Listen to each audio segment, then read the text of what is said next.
Servus and welcome to another episode of Pro Hockey Pod, episode 61. This week, we're continuing with our theme of interviewing specific members of the CHL. Another OHL guy on this week. I'm happy to say we have on from the Windsor Spitfires, the general manager and vice president of hockey operations, Bill Bowler. Thanks for joining us. Thanks for having me. So I always like to take it back to the beginning. I believe you were born in the Toronto area. Like, what's your earliest childhood memory? Uh, yeah, no, I used to play a lot of street hockey. I had an older brother that played hockey, so that's where I think I got the love of the game. And obviously, my father and family played hockey, but I remember being a young guy, uh, having a lot of fun playing street hockey with all the neighborhood kids, all my buddies, and of course, my older brother and all his buddies. I feel like that's for us Canadians, that's always where it starts, whether it's on the streets or on the backyard rinks or the park rinks, whatever it was. Were you, this is a personal question of mine, did you grow up being a fan of the Leafs back then, or did you have another team that you followed? Yeah, I didn't. I don't know if I had a favorite team. Obviously, being from Toronto, the Leafs were our team, but I they had some tough years there when I was a teenager, a young guy growing up. But I was more of a player. I liked a player named Bobby Clark. I'm sure some of our older viewers or listeners will know who that was. So I kind of liked or watched the Philadelphia Flyers. I'm very fortunate. My father would, for Christmas, get us when the Philadelphia Flyers came to town. He would get me tickets to go watch that game. My brother Shane was a Oilers fan, so he got to go watch Gretzky and the Oilers, but I was a Flyers fan. But no, the Leafs still to this day. It's been a long time, but we're always rooting for our hometown team. The pain is real. Every year we're hoping it'll end. Bobby Clark, I mean, he must have the most famous smile known to any hockey player, that famous picture of him smiling with all the four teeth in the front missing. What was kind of your minor hockey path like growing up? I know you played, I believe, for the Mississauga Reps as well as the Toronto Red Wings there. Like, what was kind of your path? Yeah, no, I I grew up in Toronto, the east end of Toronto in East York, and started out just playing house league hockey as a young guy, and then eventually made the jump to AAA and started out Mississauga Reps and then went over to the Toronto Red Wings. But early days, I played for the Wexford Raiders and St. Michael's. But in my draft year, I was a Red Wing, and then prior to that, I was on one of those first few teams that we didn't lose a game in Pee Wee for the Mississauga Reps. So we thought it was best that we moved on and had a new challenge. So I left to go to the Toronto Red Wings and. Uh, Obviously, great experience, great players, and that was the old MTHL days. And so, yeah, just not a lot of spring hockey. I played baseball, but in Toronto, GTHL, and then got drafted to the Windsor Spitfires out of the Toronto Red Wings. That was going to be my next point there. I found this very interesting, I would say, if the research is correct. You put up 157 points the year you got drafted, and you were still taken in the 13th round. To me, that's kind of amazing to see when you put up so many points. But either way, were you just happy to get drafted to the OHL? Yeah, and I think my story is a little different. Again, growing up in Toronto, and I loved ice hockey, I loved street hockey, I loved hockey, but I wasn't really didn't know much about the Ontario League or wasn't too concerned about anything beyond what I was doing at the moment. My brother was a NCAA athlete. I think some OHL teams maybe thought that was the route I was going to choose. I was a smaller player, so again, I wasn't your typical OHL style player, is what they told me. So the Windsor Spitfires again, they selected me in the 13th round, um, but obviously treated me a lot better than that when it was time to give me my contract or offer me a spot on the team. So I think it was a little bit. It wasn't like there was 20 teams looking for me, and it wasn't like they were going to draft me early. But I think I might have gone maybe a little earlier than the 13th. But and back to the points, yeah, playing with good teams, and that's what I did. I for my hockey teams, that was the type of player I was. I was a point producer, and uh, there was other things I didn't do, but I did like to make sure I was on the game sheet. So if I didn't get a point, unfortunately, I had to take a tripping or a hook late in the game just to make sure I got on the game sheet. Got to make sure you're written on there. You mentioned your brother went the NCAA route, and you mentioned also being a smaller guy. I feel like that's such a big decision for young athletes out there. They obviously have to make at a young age, which route they're going to go. I know there's a new rule that's rumored to be getting passed soon. Whether that happens or not is still unknown. But what was your end decision for end up choosing the OHL over the NCAA route? I loved hockey, and the OHL was at the time and still is, in my opinion, just the best hockey league in the world. And uh, coming out of minor midget or major midget hockey, the options young people have to play elite hockey, there isn't that many. The OHL, like I said, was, and that's what I wanted. I wasn't academics were a necessity and something I cared about, but they weren't a priority or something that I always felt I could get an education at any point of my life. Whereas hockey, I was real passionate about hockey, and at that time, just weighing my options, looking at the choices I had, where to play, and what would keep me motivated and slash interested. It was the Ontario Hockey League, and when I came to Windsor Spitfire camp, I actually wasn't sure. I actually left training camp as a rookie and went home to because I wasn't sure. The Spitfires at the time didn't ever think they'd see me again, but it was important to my parents and I that I went home and made that decision at home. And so I forget exactly, but it was about 4 or 5 days where I waited and then said and realized I was looking at the same people and wasn't necessarily moving up or on. So I quickly said this isn't for me, and I decided to move out of Toronto and, like I said, join the Spitfires. And how was the adjustment for you to the OHL? Obviously, given your points there in the 4 years you played, it seemed like it was a easier adjustment than most people have. But obviously back then it was a different type of game. Like there was a lot of physicality. I myself grew up in Peterborough, so I knew especially if you come to the Memorial Center, you got the square corners there. That was always an advantage that guys like Chris Pronger like to use. But yeah, how was your adjustment to the OHL? Yeah, again, I growing up in Toronto, and like I said, I played on some championship teams, and I felt I was, you know, I belonged and was one of those players. So to make the jump to the OHL, I didn't feel like I was going anywhere different. These were the same players that we're playing against, and if you're having success getting points there, I don't know why it would change. And to be honest, the OHL was a 60-minute game. I thought I'd get do just fine because I was getting points in a 45-minute game. Uh, and then, of course, you're playing against older players, but that might have been a concern, but it really wasn't. Like I said earlier, playing against my brother growing up, and that it was an easy transition. And I know coming into the league, and like I said, I had a decent training camp, and it was, before I even went to training camp, the Windsor Spitfires were offering me a contract. And then when I came to camp and then realized what I was up against, like I said, I went home and, the first year was great teammates. Steve Gibson, Kevin McKay welcomed me, and I think it was 88 points I had in my first year. And that's what I did. I didn't do a lot of other things, but I did pass the puck decent. One other cool thing I thought you got to do throughout your OHL career was your last year there, you end up being the captain of the team. So anytime, in my opinion, when you can be named the captain, it's obviously a tremendous honor in an organization like Windsor. Um, did you feel at that time that you were ready to lead, and how did you lead as a player?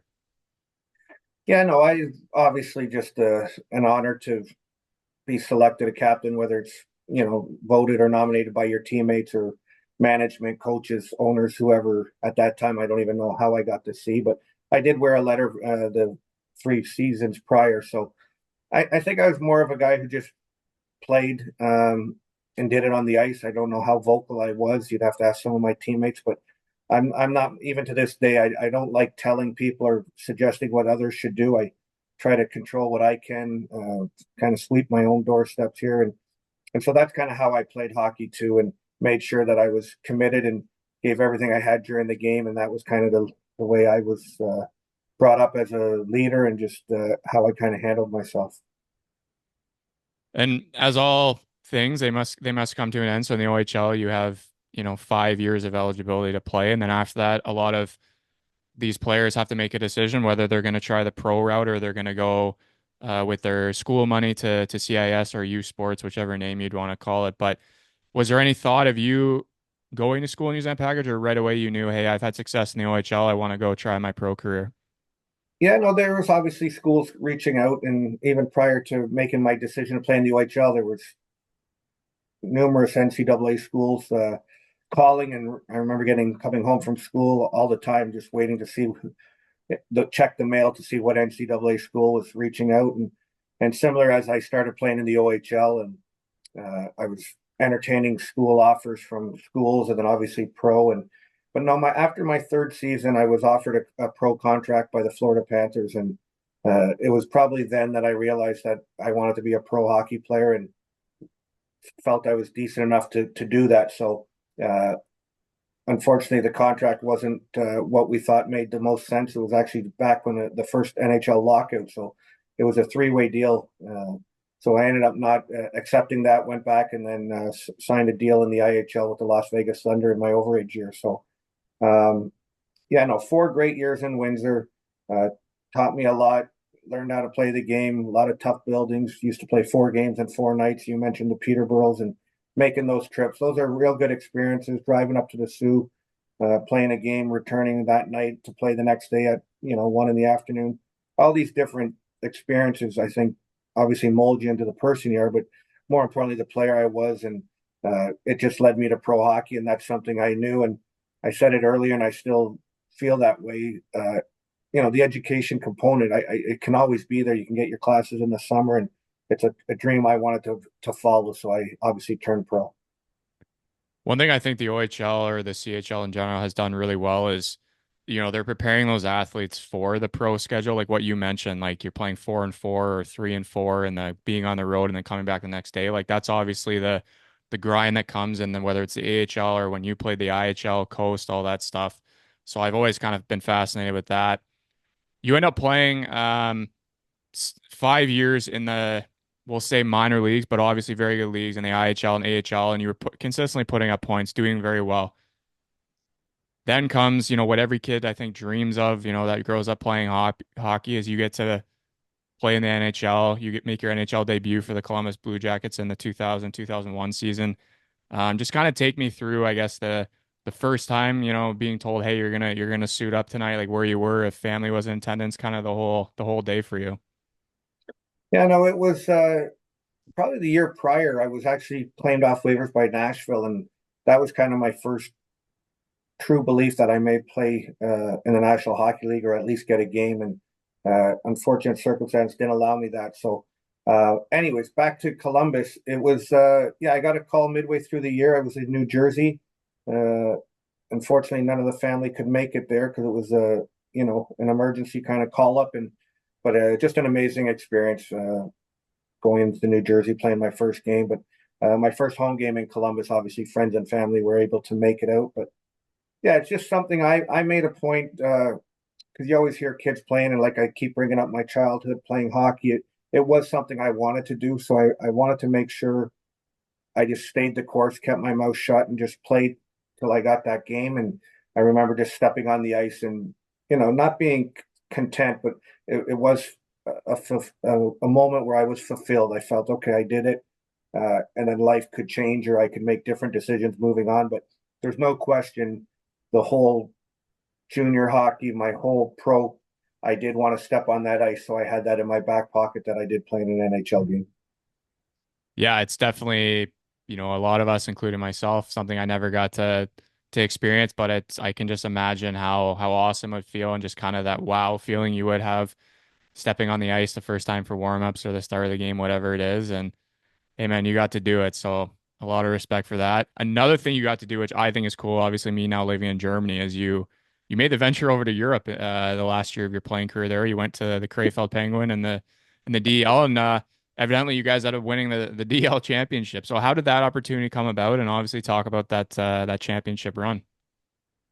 So again, an unfortunate injury kind of ended my career here in North America, and I had a torn abdomen wall. And anyways, to make a long story short, I had to go to Europe to play because of what we just talked about. The scheduling here in North America is a lot more grueling. So it was suggested I try to go back and start over in Europe. And I was actually going to head over to Switzerland to play, but they only had 3 imports at the time, and I just didn't know if I could do it physically. Wasn't the player I used to be. Uh, I took a ton of time off, and my skating had changed, et cetera, et cetera. So, due to health, I guess is how I ended up in Germany, and it ended up being the just an unbelievable, arguably the greatest hockey experience I've had. I'm glad, like we talked about making the National Hockey League or playing in the National Hockey League, excuse me.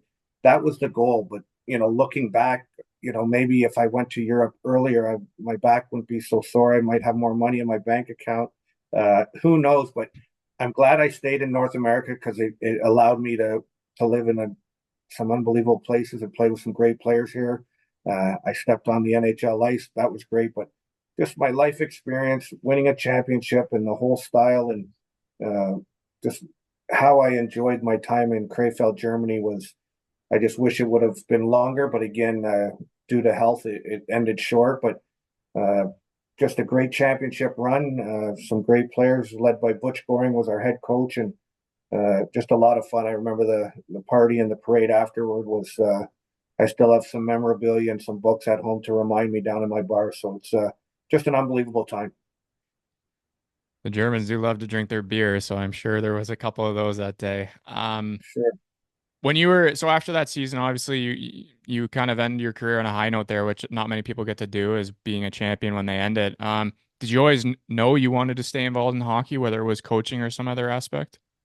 I didn't know. Again, I was sitting there and I've touched on it. I thought maybe do I go back to school? Did I have a passion? Was there anything outside of hockey? And unfortunately or fortunately, I'm a hockey guy and I loved hockey and I loved everything about it. And obviously, while I was playing and even in pro and that, I always watched coaches and GMs, and I was just the way I played hockey. I was more of a kind of a thinker style. I wasn't a brash physical style hockey player. So yeah, I think when I was done playing, I took some time and just tried to reevaluate and kind of decide what I wanted. And so I actually joined a midget program. My father was involved with the Don Mills Flyers in the GTHL, I think it was at the time. So I helped out with a midget program and ended up taking that midget team the following year, and obviously started and just loved the hockey scene, the coaching, and obviously it wasn't enough. I was doing other things, but I kept my hand in hockey, and then from there, it's 20 years later, I'm still doing what I'm doing. And one thing else that I think is pretty cool is you played for Windsor as a player and you end up coming back full circle and multiple times. So first you come back to the organization as an assistant coach for a couple of years, and now you are the GM, as I mentioned. But when you were an assistant coach with Windsor, and then after that you moved on to the Chatham Maroons there, which is a very historic junior B organization. My dad always used to talk about it when I was younger because he grew up in kind of the London area there. Um, had you always been fascinated with the general manager side of it, or were you just trying to kind of take whatever came at you, whether it was assistant coach, head coach, and just kind of learn as you go, and then decide what side you wanted to be on? Yeah, no, I think obviously you got to get into the coaching. It's very rare you can go right into a management role. So I got to learn as an assistant coach. So like I said, I coached midget hockey and realized I kind of liked this and was decent. We went to the Telus Cup, our team, and I kind of got a call at Windsor Spitfires in the OHL, obviously being an alumni, knowing the type of player I was. They gave me an opportunity to see if I could coach. So I came down here and was an assistant coach and did that for a couple of years. Loved it, actually, really enjoyed it and thought I could was decent at it. But I did have a wife and three children and still do. And it just financially, I needed to do something else and still stay involved in hockey. So that's kind of what I did. I joined Sun Life Financial as a advisor and also stayed in hockey and did got my hockey fix that way. So kept coaching some minor hockey in Toronto and then in Windsor, excuse me.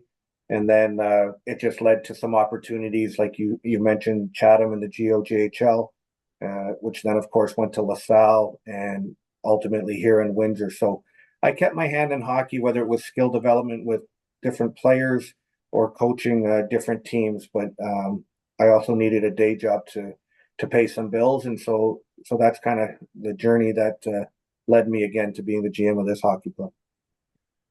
One thing I thought was cool about your career was when you were in LaSalle, for example, you were the GM and head coach of the team, which a lot of people like to to have both titles and then they can control the team. But you also were the vice president of hockey operations, I believe, for Windsor starting in the 15-16 season. How were you able to juggle both of those? Because obviously, Windsor is in the OHL, LaSalle is in the junior B league, and you mentioned you might have been still working at Sun Life at the time, like plus family. Like, how were you able to juggle all that? Yeah, great support system. Obviously, my wife Lindsay, but you just manage your time accordingly. And it was a great learning for me to be on the business side in the Ontario Hockey League to understand the business. It was something I always wanted to do, and just to help me. So to be a good GM and on the hockey side, to understand the whole operation, I think was paramount, and it helped me. And then, of course, the LaSalle Vipers, just so everyone involved knows, is the affiliate of the Windsor Spitfires Hockey Club. So um, owned by the same group of gentlemen. So it was an easy fit. Scheduling was easy, and again, it allowed me as the GM coaches.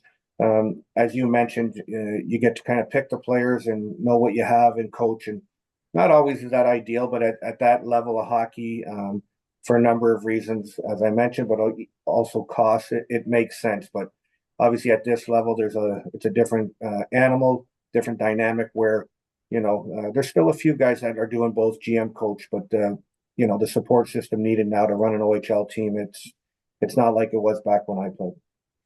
Yeah, I actually had Ottawa 67's GM James Boyd on last week, and he had obviously had both titles for a while, and then we were talking about that. So it is a lot of delegating, it's a lot of trusting in other staff members, whether it's the coach, scout, whatever. What one thing I'm not so familiar with on the OHL side is like what would your responsibilities be as a vice president of hockey operations? Like so when you were doing that in Windsor there and LaSalle, like what were you doing exactly for the vice president job? Again, you're in charge of billeting, schooling, players, travel contracts. It's when you say general manager, uh, obviously you're managing everything generally, is how I look at it. But as the vice president role, like I said, it's staffing to arena deals to stick deals. It's endless, and obviously there's a ton of support, and um, everyone's kind of. It's not the National Hockey League, so you're the jack of all trades. You're kind of your hands in everything. So to give you a day to day what that looks like, I don't know. It's everything, and things come up from scheduling to, like I said, from the players, and then of course just the player welfare, the player experience, player environment, making sure that's constant and as good as kind of the role, but um, and of course just the bureaucracy of sport and hockey and life now. There's a ton of paperwork and that needs to be done as well. So I don't know if I answered your question there, Andrew, but I'll just say I'm a busy guy. I believe it. One other great thing that you've been able to do as a vice president of hockey operations was win a Memorial Cup. Um, it's obviously, the biggest trophy in the CHL history. Talk about that season and then talk about obviously the Mem Cup and evidently being able to lift that trophy at the end of the tournament. Yeah, again, you touched on you mentioned James Boyd delegating and that to run or to be a part of any organization. There's so many people that have touched it or put their stamp on it or contributed. Obviously, we were led by Warren Reichel and just an excellent GM who built another championship team. And so, yeah, just being a part of anything. I think even winning is obviously the ultimate goal. But as I said when I was done playing, just being part of a team, being part of that type of environment is so fun. And when you go through the a championship run, and we actually hosted the Memorial Cup, and just being on that side, on the business side, it was a lot of fun to for our community to host that historic event, and then to actually come out on top and win that trophy and be a part of that was special. Again, I wasn't I was more on the business side at that time, but working alongside Warren Reichel and the entire group, it was a special time, and that's the ultimate goal. And we see last year in Saginaw, the OHL hosted again, and we were, supported that event heavily. And to see the host win that again in our league, it's a lot of fun, and hopefully we can do it again. I remember watching that finals last year. I'm sure everyone thought London would do it again because they had had really good success against Saginaw. But you just got to win that one game when it matters. And obviously Saginaw did it, and good for them. You mentioned too, like when you guys won, obviously you were just the vice president of hockey operations. Now you are both that and also the general manager of the team. How did that promotion or transition to GM, I should say, come along? And did you have any maybe mentors or people that kind of gave you some advice when you switched over to that role? Well, yeah, like 20 or whenever unfortunately, we had our staff was let go. So when I was back as an assistant coaching was when again, 20 years ago, I forget, I had some responsibilities and duties as a GM back then. And I realized then that, hey, this is real fun. And this is part of the big picture that I enjoy, deciding, making those types of decisions, not just with player roster moves, but um, everything involved with a hockey club. So that was key back then. As mentioned, or I think I mentioned, my father was a GM at the minor hockey level for different organizations, and then at the junior A and junior B levels as well. So I seen him operate, and again, having that type of those types of decision making or control over staffing, etc., was a lot of fun for me. Surrounding yourself by people similar to your type of character, your type of thinking was important to me. So just I guess would be the two. And then I just mentioned Warren Reichel, working side by side with him for about 4 or 5 years there. Was awesome for me. And not only was he a fun guy to be around, he was I learned a lot from him. It's always good when you can learn from people who've been in the position or been in hockey a long time. I'm curious now, like you as a general manager, like everyone has kind of their own identity. I would say they like to build in a team, whether that's staff and players. Like when you're picking your players, when you're maybe scouting or thinking of doing a trade, whatever it is, like what type of players or qualities and players are you looking for? Similar to what I said about when you asked me about being a captain, I would say just guys who bring it daily, and that staff, coaches, people that just do the right thing at the right time. I don't believe there's a one way to do something. I don't believe that there's a certain type of player, whether he's big, small. I think championships and teams come in different sizes and styles, and and if you think you're probably looking in the past. So the future changes, the way the game's played, the way the athlete is. But to answer your question, I'm a big fan of people that you know self-evaluate and worry about themselves. Um, I know that sounds like they're not team players, but it's the exact opposite. It's control what you can, stop worrying about who your line mate is or who your D pairing is or what the goalie did. Just control what you can, and that's the same for staffing. A coach don't try to be the GM, and the GM shouldn't try to coach, etc. Everyone does their job, and collectively, you get enough people caring enough about how they perform. I think good things can happen, and that's what we're trying to do in Windsor. We've had a couple real good seasons here, finishing first. Had to take a step back last year, but we feel we're back where our fans will be proud of this hockey club. One other thing I wanted to ask regarding staff, because as you know, like in the OHL, there, players have a 5 year eligibility if they play their whole career, and also like, you know, we as humans or kids these days, every 5, 10 years they're changing, right? They're not the same as they were 10 years before. Is that something also you kind of look for in your coaching staff, being able to like adapt and adjust to the new times, I would say, of the athletes they're having to work with every day?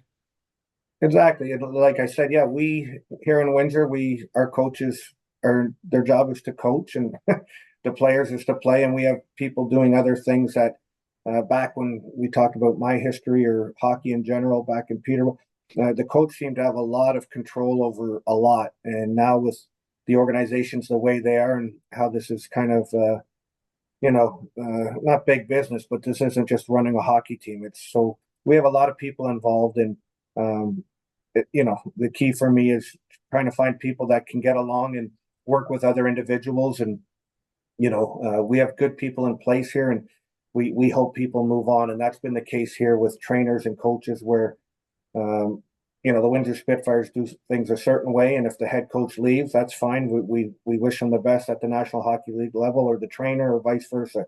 We're a big fan of moving people on. we like continuity. I'd like everyone to stay here forever, but that's not the reality of junior hockey. We're in the business of letting our players move on, and that's the same for staffing. We want to promote people and hope they have a success here, but ultimately they get to what they want, and that's usually meeting their needs, and that's usually leaving the OHL to bigger and better things. Windsor being the community it is, I would assume as well that the team does a lot of community stuff. So whether it's, visiting schools, events, stuff like that. I know a lot of, teams. I know Peterborough, for example, would do stuff like that, and I took a lot of pride of it. Like, is that something that you stress a lot to both your players and your coaches that, we have to do a lot for the community because they do a lot for us? Absolutely, well said. And I failed to mention that was part of my responsibilities and duties as well. So our players are involved heavily in this community for what you just mentioned. We get amazing support here in Windsor, and it's our responsibility to give back. So anytime a player or his family or his advisor is sitting down with me, that's if it's not the first thing, it's definitely the second thing out of my mouth. That if you want to play on this hockey club, that's a responsibility. It's not you don't have a choice. You will have to be a part of whether it's a school program or a minor hockey organization. That's something we do weekly. And yeah, it's the kids actually love it because it honestly builds their character and for future. But it's a lot of fun, and a lot of the events we do are obviously about fan engagement and trying to get people involved and our players involved. So we're very lucky. It works both ways, but 100% being a good community member for us corporately, but for our players to be give back and to do what we do prior to games and in between periods, and then again on off days. It's part of being an OHL hockey player. 100%. Yeah, and it's awesome to hear that you guys do that and take it so well to the heart. Two more for you. You've obviously been very, very nice with your time right now. And as you mentioned, you're busy going on right now, a lot of things to do, as you mentioned. When you kind of look back at where you've come from, starting on the streets, playing street hockey to where you are now, is it kind of crazy to look back on the journey and all the ups and downs? Yeah, no, it's everyone jokes about when the book comes out, but no, there'd be anybody that's played and been involved. But no, I've been very fortunate. You look, you know, I can't talk enough about how fun hockey was back playing street hockey, minor hockey, and then what I get to do now.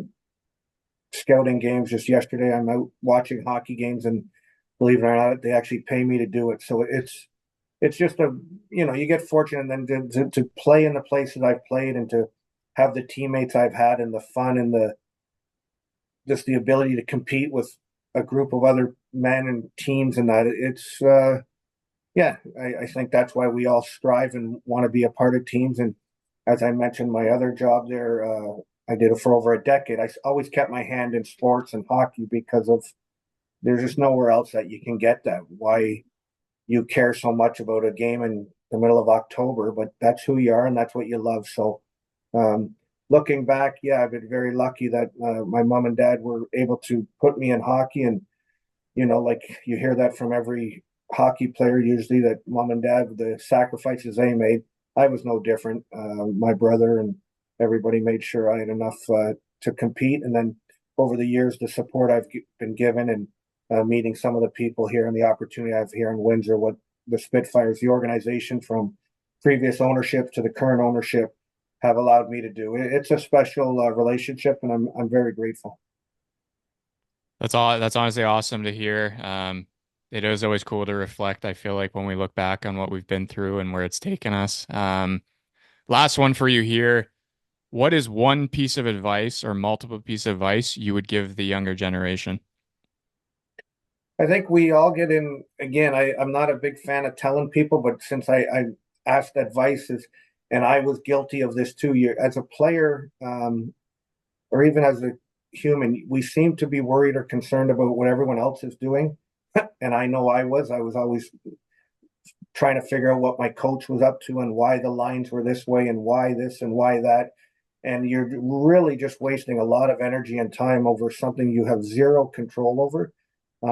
So my advice, I guess, to a young athlete playing now is, and you hear it constantly, but just living into it and actually delivering on this is just control what you can. You're in charge of your work ethic. you're in charge of your behavior, and that's all you do control and have. So, and like I said numerous times, that's what I'm looking for in an athlete. If someone else is always ready to start talking about other things besides themselves, I don't understand, or I don't necessarily agree with it. So that would be my advice: control what you can, and good things happen to good people. Definitely agree with that, especially the last part. Good things happen to good people. Also hard work pays off, excuse me. Mr. Ballard, I appreciate you taking the time today to kind of go through your story, both playing and now in management. It was great to talk to you. I see you guys are off to a good start this year, so I wish you the best the rest of the way, and I hope we can stay in touch. Absolutely appreciate you having me. Thanks for everything. And until next week, everyone, choose and ciao.